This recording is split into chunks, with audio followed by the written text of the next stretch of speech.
Good morning students. आज हम chapter ना 5th स्टार्ट कर रहे हैं, new chapter coal and petroleum. ठीक है, तो कोल का मतलब होता है कोयला और पेट्रोलियम का मतलब होता है खनिज तेल, है ना। तो उसको बोलते हैं हम कोल मीन्स कोयला एंड पेट्रोलियम मीन्स खनिज तेल, जिसे पेट्रोल, डीजल और बहुत सारी चीज़ें बनती हैं। ठीक है, we use various material for basic needs. Some of them are found in nature and some of been made by humans efforts. यानी हम कोल तो जानते हो, कोयले को भी हम बहुत सारा यूज़ करते हैं फैक्ट्रीज़ में। ठीक है, बहुत सारे इसके यूजेस हैं। और पेट्रोलियम का तो बहुत ही ज़्यादा यूज़ है। पेट्रोलियम से हमें खनिज तेल मिलता है, ये पेट्रोल, डीजल, कैरोसिन, है ना, और मोमी ऑयल, बहुत सारे इसके प्रोडक्ट्स हैं, ग्रीस, ये और नेफ्थलीन, कई सारी चीज़ें हमें इससे मिलती हैं। तो ये जैसे हम बहुत सारी चीज़ें यूज़ करते हैं ना, उनमें से ना कुछ चीज़ तो हमें ना नेचर से मिलती हैं, कह सकते हो हमें प्रकृति देती है, कुछ हमें अपने आप बनाते हैं। ठीक है, यहाँ कुछ नेचुरल और मैनमेड चीज़ें आप 5.1 में लिख सकते हैं कि भाई ये तो हमने नेचुरल है, ये हमारी मैनमेड है ना। प्लास्टिक है जैसे हमने बनाई, लकड़ी ये नेचुरल है, ऐसे लोहा नेचुरल है, हमने जो बनाया वो यहाँ लिखना है। तो ये आपके लिए एक एक्टिविटी है, ये आप इसको करके देखें। फिर नेक्स्ट आता है आपका does the list include air, water, soil and mineral. अब एयर नेचुरल है, वाटर नेचुरल है, सॉइल नेचुरल है, मिनरल भी नेचुरल है, ये भी लिख सकते हैं। Since all these are the obtain from nature, ये सारी चीज़ें कहाँ से आती हैं? नेचर से आती हैं, यानी प्रकृति हमको देती है ये चीज़। They are called the natural resource, यानी ऐसे चीज़ें हैं जो हमें प्रकृति देती है, उनको हम नेचुरल रिसोर्स कहते हैं, यानी प्राकृतिक स्रोत। ये आपने एसएस में भी पढ़ा होगा। तो जो हमें हमारी अर्थ से हमें मिलता है, नेचर में गिफ्ट देता है, it means these are natural things, उनको हम नेचुरल रिसोर्सेज भी कह सकते हैं। रिसोर्सेज का मतलब होता है स्रोत, यानी जहाँ से चीज़ें मिलती हैं हमें। फिर can air, water and soil are exhausted by human activities. You have already studied about the water in class 7. Is water is limited or resources in the light of the availability of various resources in nature? Natural resource can be broadly classified into two kinds. कहने का मतलब यहाँ ये बताया गया है कि कुछ ऐसी चीज़ें होती हैं जो हमारी जो ह्यूमंस है ना उसे ना ख़त्म कर सकते हैं, एग्जॉस्टेड कर सकते हैं, यानी उस स्रोत को हम ख़त्म कर सकते हैं। जैसे पानी है, पानी तो अनंत है, ये कभी ख़त्म ही नहीं होगा, है ना। और जैसे एयर है, एयर कभी ख़त्म नहीं होगी। ठीक है, तो ये हमारे एग्जॉस्टेबल अनएग्जॉस्टेबल है, यानी ये हम कभी इसको समाप्त नहीं कर सकते। तो इसी के आधार पर ऐसे ही हमारी सनलाइट है, सनलाइट भी कभी ख़त्म नहीं होने वाली, जब तक सन रहेगा उसकी रोशनी रहेगी। इसे मनुष्य कोई भी मतलब समाप्त नहीं कर सकते हैं। इसी के बेस पर ना इसे ना दो कैटेगरी में डिवाइड कर दिया हमारा, इन एग्जॉस्टेबल नेचुरल रिसोर्स और एग्जॉस्टेबल नेचुरल रिसोर्स। तो इन एग्जॉस्टेबल का मतलब ये होता है कि ये ना ये लिमिटेड क्वांटिटी में हमारे अंदर है, अनलिमिटेड है। इन एग्जॉस्टेबल कभी ना ख़त्म होने वाली, है ना। जैसे the resources are present in unlimited quantity in nature, यानी नेचर के अंदर, प्रकृति के अंदर ये असंख्य है, इनकी वैल्यू बहुत ज़्यादा है। That can not be exhausted, ख़त्म नहीं होगी बाय ह्यूमंस एक्टिविटी। मनुष्य चाहे कितना भी सांस ले, चाहे कितना भी लाइट को यूज़ करे, ये ख़त्म नहीं होगी। तो इनएग्जॉस्टेबल कौन से हो गए? सनलाइट और एयर और वाटर भी कह सकते हैं हम। ठीक है, पानी को की कभी ख़त्म नहीं होता। ऐसे ही एग्जॉस्टेबल ये है कि हमारी अर्थ पर ये ना लिमिटेड मात्रा में, अगर ह्यूमंस इसको लगातार खर्च करेंगे तो इट कैन बी एंड ख़त्म हो सकती है, एग्जॉस्टेड हो सकती है। Amount of these resources in nature is limited, यानी इनका जो स्रोत है वो पर्याप्त नहीं है, सीमित है। इट कैन बी एग्जॉस्टेड, ये एग्जॉस्ट हो सकती है, ख़त्म हो सकती है। फॉर एग्ज़ाम्पल जैसे फॉरेस्ट है, आप जंगल काटते जाओगे तो जंगल भी ख़त्म हो जाएंगे, वाइल्ड लाइफ यानी जीव जंतु हैं, इनको ख़त्म करते चलेंगे। ये भी मिनरल है, कोल है, पेट्रोलियम है, नेचुरल गैस है। तो ये क्या है, एग्जॉस्टेबल है, हम इनको ख़त्म कर सकते हैं। ये नहीं हमारी ह्यूमन पॉपुलेशन बढ़ती जाएगी तो ये चीज़ें ख़त्म होती जाएंगी, है ना। तो हमें इस तरीके से खर्च करना होता है कि भाई आगे के लोगों के लिए ये पर्याप्त मात्रा में बनी रहे।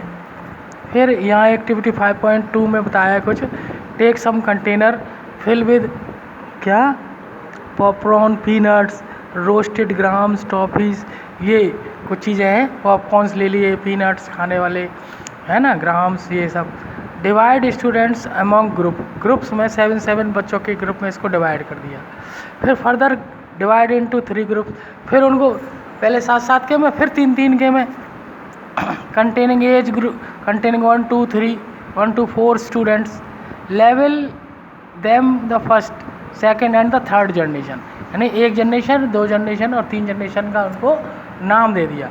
यहाँ ये आपको ये बताना चाहते हैं कि हम किसी को कोई चीज़ दें, वो आगे बढ़ती चलेगी तो धीरे धीरे ना वो ख़त्म हो जाएगी। अब नेक्स्ट चलते हैं, these sub groups represent the consumers. तो ये जो ABC 3 ग्रुप बनाए, ये ना ये कंज्यूमर्स हैं, खर्च करने वाले। The population growing second and the third generation have large number of consumers, यानी दूसरी और तीसरी जो पीढ़ी है ना उसके अंदर जो खर्च करने वाले हैं वो ज़्यादा है। But 1 full container of each group on table asks consumers the first generation from each group to consume eatable form from the container of their group, यानी उसमें से ले लेके वो खाएं हर ग्रुप पे। नाउ आस्क द, फिर सेकंड वाले को कही जाए, सेकंड जनरेशन ग्रुप को, from each groups of the same, ask the student to observe carefully. फिर इसको स्टूडेंट से कहा जाएगा भाई इसको देखो, तो हम क्या देखेंगे ना, सारी चीज़ बट जाएगी और सारी चीज़ ना ख़त्म हो जाएगी, कुछ नहीं रहेगा खाने के लिए। The availability of eatable in each container, if some things of is left container, क्या उसमें कुछ बचेगी? भाई अब सारी चीज़ें बट जाएगी तो क्या बचेगी उसमें, कुछ नहीं बचेगी। तो यहाँ ये समझाना चाह रहे हैं कि भाई जनसंख्या बढ़ने से हमारी कंजप्शन की पावर बढ़ जाती है, खर्च करने की क्षमता बढ़ जाती है। अब पहले पेट्रोल कम खर्च होता था, अभी सारे लोगों ने कार, बाइक, पेट्रोल ये सब ले लिया है, ट्रक, तो सारा पेट्रोलियम खर्च हो रहा है। Now finally we observe whether all the consumer of the third generation got the eatable और नॉट, वो उनके लिए बचेगा कि नहीं। ऑल्सो ऑब्जर्वर भी इसमें शामिल हैं। If anything is still left, अगर बचता है in any of the container तो बताएं। तो यहाँ बस ये एक्टिविटी के माध्यम से आपको ये समझाना चाह रहे हैं कि भाई जैसे जैसे हमारी पॉपुलेशन बढ़ेगी, हमारी कंजप्शन की खपत जो है वो बढ़ जाएगी, खपत बढ़ जाएगी तो चीज़ें कम पड़ जाएंगी। तो पेट्रोल को हमें एक लिमिटेड मात्रा में यूज़ करना चाहिए। Assume that the eatable the container represent the total number availability of the exhaustible natural resources। तो ऐसा माने आप कि जो ईटेबल चीज़ है वो एक तरीके से ये प्रदर्शित कर रही है कि ये एग्जॉस्टेबल नेचुरल रिसोर्सेज है जो आपके पास है, जैसे कोयला है, पेट्रोलियम है, नेचुरल गैस है। ईच ग्रुप में have in a different consumption pattern, तो हर एक का अपना अपना खर्च करने का अपना अपना अलग पैटर्न है, तरीका है। Are the earlier generation of any groups too greedy, इससे पहले वाले जो जनरेशन वाले थे वो क्या लालची थे। It may be that earlier generation in some groups were concerned about the coming generation and left something for them, यानी उन्होंने ये चाहा, अगर वो पुरानी जनरेशन दादा मामा हमारे ये सारा खर्च कर जाते तो हमारे लिए कुछ बचता ही नहीं था ना, तो वो हमारे लिए छोड़ गए, तो हमें भी आगे की जनसंख्या के लिए इसको छोड़ना है, हमें उतना ही यूज़ करना है जितना हमारी ज़रूरत है ना। तो इसीलिए बोला जाता है save petrol, save electricity, save coal, इसीलिए कहा जाता है आपसे। In this chapter we will learn about the some exhaustible natural resource, इस चैप्टर में हम पढ़ेंगे एग्जॉस्टेबल जो रिसोर्सेज है, जैसे पेट्रोल है, कोल है, नेचुरल गैस है। These are formed from the dead and remains of living organism. ये जो चीज़ें ना मरे हुए चीज़ों से बनती हैं, जो ज़मीन के अंदर दब जाती हैं, फोसाइल फ्यूल्स, जीवाश्म, उनसे ये बनती हैं। These are also known as fossil fuel, जो कि जीवों के उससे बनती हैं, ये पार्ट से ज़मीन के अंदर हाई टेम्परेचर और प्रेशर की वजह से ये गल जाती हैं और कुल पेट्रोलियम में कन्वर्ट हो जाती हैं। ठीक है, इनको हम फोसाइल फ्यूल भी कह सकते हैं, यानी जीवाश्म। ठीक है, नेक्स्ट आगे टॉपिक है आपका कोल। कोल मीन्स कोयला। कोयला तो आपने सबने देखा होगा, काले रंग का होता है ना कोयला, जो कि मिट्टी की खानों में से निकलता है। बंगाल में, पश्चिम बंगाल में, उड़ीसा में बहुत सारी कोयले की खानें हैं। You may have seen coal on और heard about the in it, यानी कोयला देखा होगा और इसके बारे में आपने सुना भी होगा। इट इज़ हार्ड, ये बहुत ही हार्ड होता है, कैसा, जैसे पत्थर जैसा। इट इज़ ब्लैक और इन कलर, किसका कलर कैसा है, black. Dark colour, dark black भी होता है, थोड़ा हल्का वैसा भी होता है। कोयला कई तरीके का होता है। Coal is one of the fuel used to cook food. Coal भी, कोयला भी एक ऐसी फ्यूल है, ईंधन है, जिसे आप खाना बना सकते हैं, क्योंकि कोयले को जलाएंगे तो उसमें से हीट प्रोड्यूस होती है, उस हीट से हम अपना खाना बना सकते हैं। It was use in railway engines to produce steams to run the engine. पहले के ज़माने में, पहले रेल जो है कोयले से चलती थी, ट्रेन जो है तो भाप बनाते थे, भाप से फिर इंजन चलता था। It is also use in thermal power station to produce electricity. हम लोग कहते हैं ना कि सेव इलेक्ट्रिसिटी, क्योंकि बिजली जो होती है वो कोयले से बनती थी पहले, आजकल वाटर से और एटम से भी बनने लग गई है। तो सबसे पहले हम कोयले से ही बनाते थे।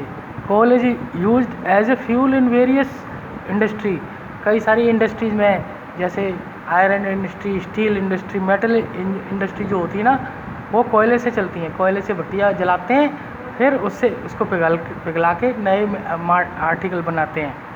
तो आप आज हम यहीं तक पढ़ेंगे, नेक्स्ट सेकंड पार्ट में हम आगे करेंगे, और आपको यहीं तक ढंग से पढ़ना है, और कोई प्रॉब्लम है तो आपको मुझसे इसको पूछना है। Okay, thank you very much.